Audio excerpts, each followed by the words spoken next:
Hey, what's up, everybody? This is your boy Kenny, and this is Unsung Season 10, and this is the episode about Case.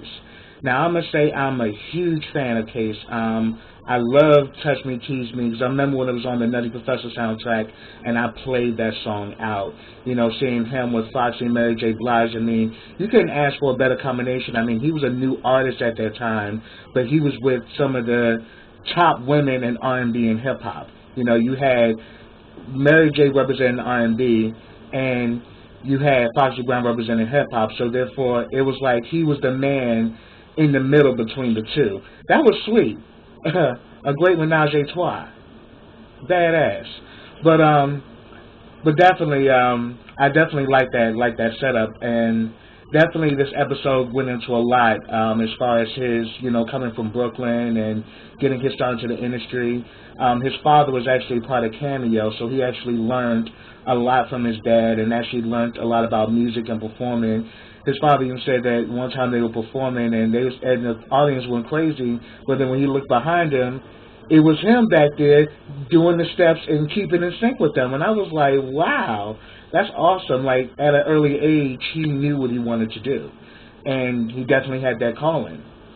Well, his father actually decided to, he decided to be more of a family man instead of actually pursuing a career because, pursuing a career in music definitely takes you away from your family. So he pretty much chose to be a family man, and the family became Jehovah's Witness. Whereas Case, later on in the episode says that I'm more of a free spirit. I'm not really confined or pretty much constrained to like one religion, which I can respect, and I definitely understand that. But then he said he did learn some great things from it. But at the end of the day, he's a free spirit, and being a free spirit and being a musician, you have to be free to fly, to spread your wings, which I completely support. I think when he was in his teens, I think that's when they moved from Brooklyn to Mount Vernon, New York. And that's Mount Vernon, New York is the home of some of the best in hip hop and R&B. I mean, that's where I'll Be Sure is from. That's where Kid and Play is from, and also Heavy D. Heavy D and the Boys are from there as well. So pretty much that's kind of like one of the birthplaces of New Jack Swing and hip hop. 90s hip hop. So that was pretty cool that he's pretty much was surrounded by that environment. And he even said that he knew Heavy D, and how Heavy D was just like this real chill guy because he made it and inspired everybody else that they can make it too. And that was very profound. While in Mount Vernon, he actually met, I actually wrote their names down. Well, he actually met these two managers who actually work with Uptown. I forgot their names, but if I miss anything, put it down in the comments. I'll be more than happy to talk to you about it. But he met these two managers who pretty much were affiliated with Uptown, and Uptown was the house of Andre Harrell and also P Diddy, then Puffy, and and with Case being a songwriter and producer, he was actually writing demos for the Uptown artist, which after a while became a problem with his father because his father, being strictly religious, being a Jehovah's Witness, didn't want his son to be involved into the secular world and secular music, and therefore Case had a choice to make, so he chose to move out and decided to struggle on his own, and pretty much in that time he pretty much had to rob and steal to do what he had to do in order to get studio time, and in order for him to survive, he was putting on that black mask and doing what he had to do to make it. And I think what slowed him down was the fact that his involvement with Nicole, who he ended up becoming engaged to, and they had their first son. And I think his son made him more of a grinder, but made him grind in a different fashion. And his self-debut album came out in '96, and that's what the song "Touch Me, Tease Me" came on. He actually co-wrote the song with Foxy Brown. The song was a hit. It went number 4 in the R&B charts, and it pretty much established him as a new force in the R&B world. And as I said before, it was a great combination because here it is, he's with Mary J, who's R&B, and he's with Foxy, who's hip-hop. So pretty much it already showed the combination of who Case was. Hip-hop and R&B, all wrapped into one. Because he had hip-hop flair, but had the R&B sound of a Freddie Jackson or Luther Vandross. Like, he can pretty much sing the panties off a female. I mean, that's the kind of voice the man had, and was true to it. And then also while being involved with, you know, his debut album, he became involved with Mary J. Blige, you know, much to the dismay that he was also engaged in Nicole, but she was also still involved with KC. And Wendy Williams was the one who got the story leaked, you know, got the rumor mill going about, you know, this R&B star who's kind of caught between, you know, two hip-hop R&B singers. So once the rumor mill started, people knew who she was referring to. It got pretty ugly, but due to the fact that there were good people involved, they pretty much squashed the beef and it didn't escalate. But then towards his second album, he pretty much moved on, and you know, him and Mary parted ways, and he started to focus on the second album. Then I also think around this time him and Nicola departed too, and she had moved to Atlanta with their son. And on his second project, he pretty much said like the first album was pretty much more hip hop and R&B, but he did not want to be caught into that, you know, that box of hip hop. He wanted to show that he was a true singer, a real singer, and that he was authentic, and that he didn't want to be caught up in that whole, you know, oh yeah, he sound alright, but you know, he can't really sing. He's like, I wanted to prove to people that I could really sing. So his second album, which was called Personal Conversation, the album went gold, and you know, it actually included, you know, some of my favorite tunes from him, which is Faded Pictures, a tune he did with Joe. And it was cool because, you know, him and Joe got different styles. Like, you got like the rough Brooklyn, you know, R&B from Case, and then you got like the smooth, you know, and then you got like the smooth, you know, calm balladeer from Joe. And both of those styles coming together just made magic. I mean, both of their voices just worked very well together. And also Happily Ever After, which actually showcased the 17-year-old Beyonce in the video, you know, and he wanted to have something different. Like, I think that was his ode to Nicole, actually. You know, that one woman that you can't live without, and that one woman you want to lock down. So that was a really big hit for him as well, and both of those songs went to number 3 in the R&B charts, which really, you know, put him in the orbit of the entertainment business. You know, he got a new publishing deal. You know, he's got a new level of success now. You know, he's in demand. Women are throwing themselves at him. So pretty much the lifestyle just took him to a totally different level.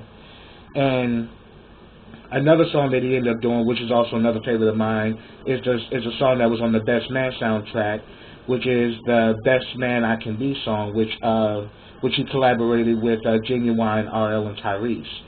And I have to admit, that was rather interesting because it kind of brought me back to some of those collaborations that they used to have, like in the 80s and early 90s, where, you know, R&B singers will all come together and actually do a song together, like, you know, Jason's Lyrics, You Will Know, and what's another one? But it's just on the top of my head too, because I was just thinking about another movie where, you know, all these singers come together and, you know, they put their voices on a track.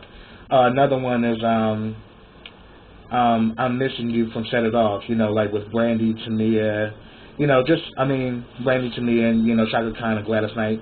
You know, like, at that time, it was a lot of that, like, where, you know, they would do songs and they would add all these singers together, and even though all these singers have their own unique styles, they can come together and create something beautiful.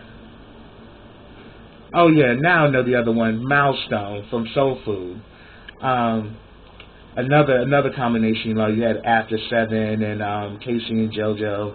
You know, just having that type of ability is everything, because you get to really see all of these different singers who are like, all of them are your favorites, and they all have their own unique flair, but they can come together and create something beautiful and melodic. And that went to I think number 20 on the R&B chart, so that was a big hit as well. And then around this time, I think he had rekindled with Nicole, because him and Nicole broke up after she had told him everything about with Mary. Because on the set of the video, she wanted to go see the video, and he was kind of like making excuses as to why not to take her. So eventually, later on, he tells her that him and Mary were involved, and that's what broke them up. But then around this time, they start getting back together. They have another child, a daughter named Sky. But then he also decides to move to Atlanta to be close to them, but he actually ends up moving there with another woman. So therefore, what she had hoped, wasn't going to happen. But she admitted that over the years they've been very cool, and they pretty much have become somewhat of an item over the years, because every time he would come to town, he would always stay with her. He would never stay in a hotel. So I'm like, hey, baby mama. So I'm gonna say about that. But it's cool that they're still on good terms though, and they have 2 great children, and they kept it pressing. And on his next album, which was called Open Letter, that had the song on it, which was Missing You. That song was his first number 1 R&B hit. And that song was playing all the time. I mean, my cousin used to always mess with me and stuff, like out of nowhere. We'd be like in school or somewhere, and then he'll just go, yeah, yeah, yeah, yeah. And I'm like, what the hell are you doing? You ain't Case, nigga. Stop it. It was real cool, because Case was the man. I mean, especially when I was in high school. I mean, definitely, we were pumping Case like it was nobody's business. So this definitely brought back memories for me. But then, and also, the album Open Letter went number 2 on the R&B chart. So he pretty much had a top album as well as a number 1 hit. So everything is good, but yet things begin to take, a downward spiral, literally right after that. Because on his next project, he had this song called Not Your Friend, which is a really interesting song, because it's kind of like putting it out there to old girl, who you think your girl is like your bestie, like, oh no, boo-boo, she's not your friend, because she's trying to get at me. When you're not around, she's trying to see what's up with me and shit. So, bitch, she ain't your friend. And the song was actually making, some headway, and then all of a sudden, it just plummeted. And it comes to find out that the label was not promoting his music properly. And, it was getting all of these hits, as far as the song Not Your Friend, it was getting all of these hits, but then eventually the hits just stopped. Like, the momentum, someone just kind of dropped the momentum, and then the actual project just faltered. And he pretty much blamed the label for it, and it was the label's fault, because at the end of the day, your job is to promote your artist. But then again, I think if they were also trying to promote Cisco at the time, who was also on the same label, because I think he was on Def Jam Records. And if I'm wrong, put it down in the comments and correct me. I have no problem with that. But, they were trying to promote Cisco at the time, so therefore, instead of them, really promoting their artists to the fullest extent, some artists didn't get as much promotion and didn't get as much, work as was needed to promote their albums. So pretty much that really made him depressed, and the way he dealt with it was just living this, crazy lifestyle where he said pretty much it was parties, it was strippers, it was coke, it was ecstasy. He said if you didn't know me, you would thought Ozzy Osbourne lived in my house. So yeah, and knowing Ozzy Osbourne, yeah, that's partying. That's a partying that you may not wake up from. Not everybody wake up from that kind of partying. So he partied pretty hard, and he said it was like every night. that he was just living this, crazy lifestyle. And, his father even said that he was even, turning up with Allen Alderson, and it even got to a point where he had an argument with his girlfriend, and he went to go unload his gun, and, while unloading his gun, he accidentally shot himself with a bullet that was still inside the chamber. And I can say it's by the grace of God, and I'm so happy that he made it, that he didn't actually die or lose his voice. Because even he was saying that, hey, if I wasn't going to sing again, I was like, look, you can end this right now, because this is the only thing I know how to do. But God pretty much prevailed, and he said that he pretty much healed pretty quickly, and he just had to train his voice to sing again. And, he kept it moving.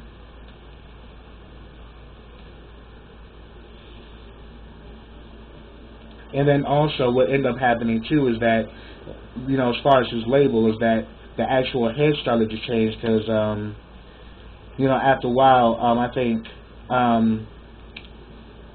because at first, like, on Def Jam, I think you had, like, who was the head over there at the time?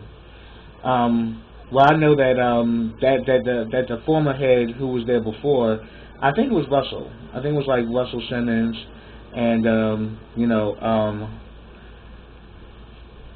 and I think Jay-Z and DMX were artists at the time, but they were getting heavily promoted on Def Jam.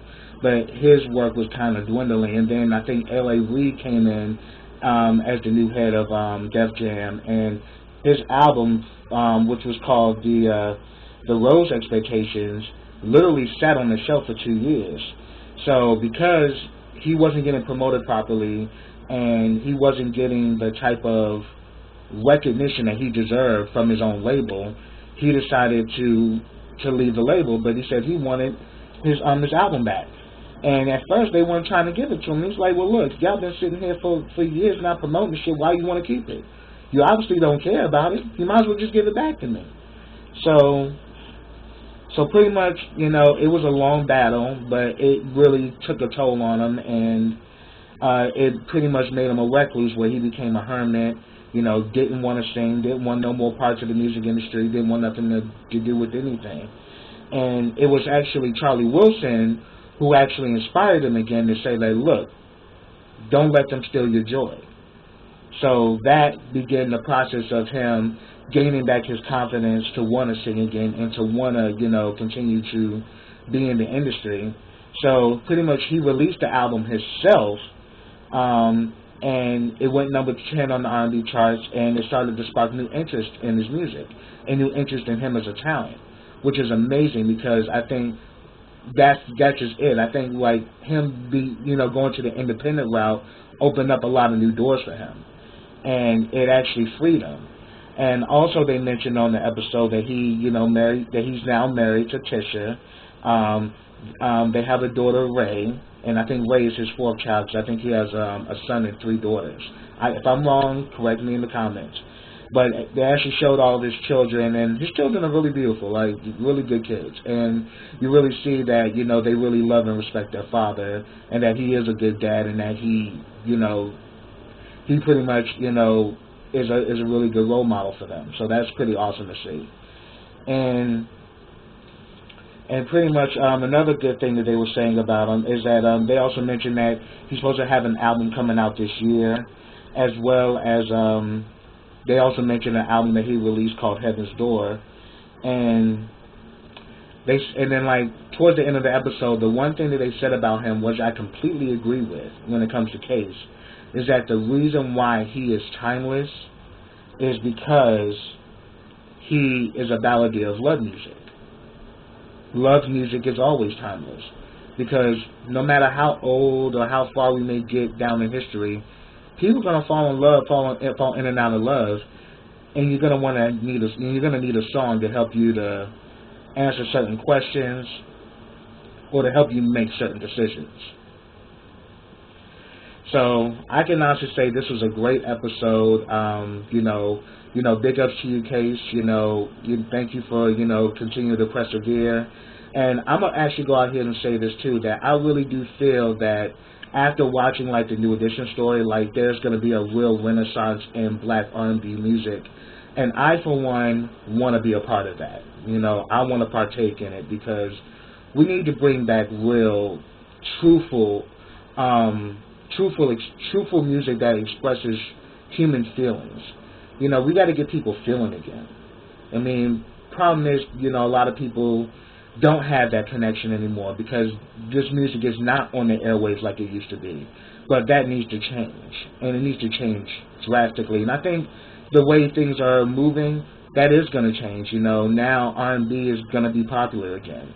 You know, we're going to actually start seeing real singers now come to the forefront, which is great. I mean, because Case is a phenomenal singer, and I definitely looked at him, you know, because I'm a singer myself, and he's definitely one of the singers I look up to as well. I mean, I love his voice. And it was great, and it was an honor to actually do this episode. But that's what I have for you guys. But again, if I missed anything, put it down in the comments. But subscribe to my channel. Leave comments on this video. Like this video. Share this video. And I will be back with you guys next week for the next episode of Unsung. And I think next week they're doing David Hollister. So I'll definitely will be here for that. So until then, everybody, take care.